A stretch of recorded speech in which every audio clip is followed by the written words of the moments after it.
Cari amici, ben ritrovati, vendita del territorio, quest'oggi a Pedavena, 25esima festa della castagna. Siamo in compagnia del nostro caro amico presidente della Proloco di Pedavena. Ben ritrovato, finalmente si riparte.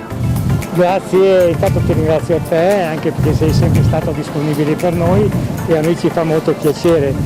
Proprio si riparte, noi anche con questa pandemia non siamo mai stati fermi, abbiamo sempre cercato di fare le nostre manifestazioni a un certo livello di sicurezza, abbiamo un calendario dove che altri si sono anche un po' fermati perché bisogna tenere sempre sotto sforzo i nostri volontari, perché senza volontari non andiamo da nessuna parte e noi di questo siamo molto orgogliosi. Un mercatino oggi che vede numerosissime presenze, quasi 70 bancarelle mi dicevi, forse più, e tanto volontariato. Certo, diciamo che oggi fare 500 metri a norma, come che noi in questo periodo abbiamo sempre cercato la norma Covid e abbiamo sempre portato avanti quello che la nostra comunità montana feltrina ci ha non proposto ma ci ha detto: voi dovete fare questo, che questo è molto importante per noi. Sono 500 metri che parte dalla birreria Pedavena in piazza Pedavena, sono oltre 70 espositori che arrivano da tutto il Veneto e anche dalla regione Friuli Venezia Giulia e anche da Trentino Alto Adige.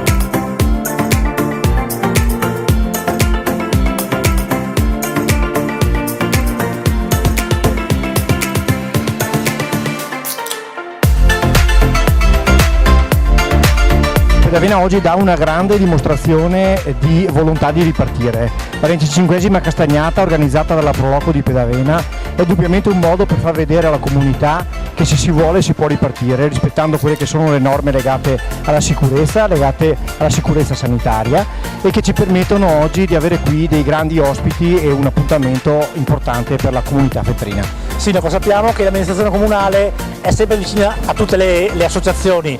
È doveroso anche un plauso a questi volontari che anche nel periodo del lockdown hanno aiutato le amministrazioni per quanto riguarda le normative, rispetto alle normative. Assolutamente, il Comune di Pedavena è vicino alle associazioni perché noi abbiamo bisogno del mondo del volontariato, lo abbiamo bisogno nelle manifestazioni come oggi dove oltre alla Proloco ci sono i Carabinieri in congedo, la Croce Rossa Italiana, insomma e tante altre associazioni come la San Giovanni che hanno collaborato alla buona riuscita della manifestazione.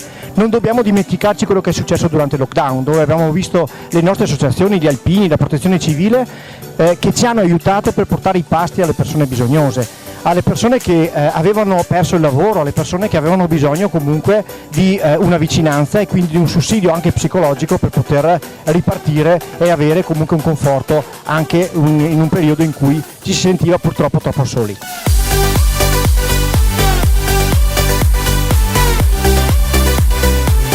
Un'ultima cosa, prima che iniziassimo la registrazione di questa puntata mi dicevi: Luigi, ricordami tantissimo di ringraziare tutti i volontari che mi danno una mano. Certo, questo per noi, non voglio ripeterlo, ma senza volontari non andiamo da nessuna parte e noi abbiamo anche la fortuna che l'attuale amministrazione comunale, prima di essere i nostri superiori, erano nostri volontari della Proloco di Pedavena, così quando noi facciamo qualcosa è molto facile fare un programma e portare a termine la manifestazione. È un clima di collaborazione, vuol dire tanto anche per un paese. Grazie mille, noi ci accingiamo a visitare questo bellissimo mercatino. Grazie ancora a te, io spero che prima di tornare nella tua casa che visiti ancora il mercatino. Possiamo fare delle cose migliori, però noi facciamo delle cose molto semplici perché abbiamo deciso di andare avanti.